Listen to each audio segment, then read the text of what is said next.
Oh, so bon, chita kon ou ka ou ma kon sa e? Raze la met. Ou raze? Se mbay LAJAN yo, mbay LAJAN. Ah bon, ou kon bel sirat kon sa sou baye LAJAN? Sa man, mbay LAJAN. Ok, ma bo 200 riyal, d'akon? Kom deva d'akon. A kondisyon kon bel sirat kon sa sou, ma plak de 200 riyal zate pou do ap bese pou pren lop mwen getan pou tout plezib. Mwen fè sa vla ou, d'akon? Ou d'akon? Ay, so da gen 200 riyal zate? Pou pren, pou getan... Diyan skoum pou getan pou... Sa ou ba, e fasil li, ma mwen ik bese pou 200 riyal sa pa pou mwen getan men mwen, non? Ou d'akon? Nda, pa e problem. Ou bon, mwen kape yo, ou d'akon? Fom kape? Ou yi kape yo? Kape E yo pa kape 200 se pon? riyal sa tou plakate a pou mwen bese pou? Ou, ap kape mwen bese pon?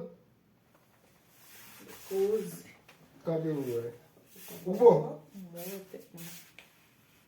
Oui. Ou di pou mkape ou la ki fom Oui. plakate? Est-ce que vous pouvez? Mkape ou? Oui. Ok, mais mira ça. On allait là. 300 réals. Baissez pour quoi? Vamos, on allait. Pourquoi bien le mettre, chérie? Non, se vous la jen sa, ou a ze met tou yon. Se vous. Ay de pou man ramase tout pa centime, 5 centime, 10 centime pou ramase tout. On allait chérie, pas ça, ça? Non, ba bese la jen sa. Ba bese la jen sa. Oh, va dire quoi? La fouye ko. Mwen nan ki koto e men. Ou se, ou gade bel ti wotrad sa sou mwen. De qui bon.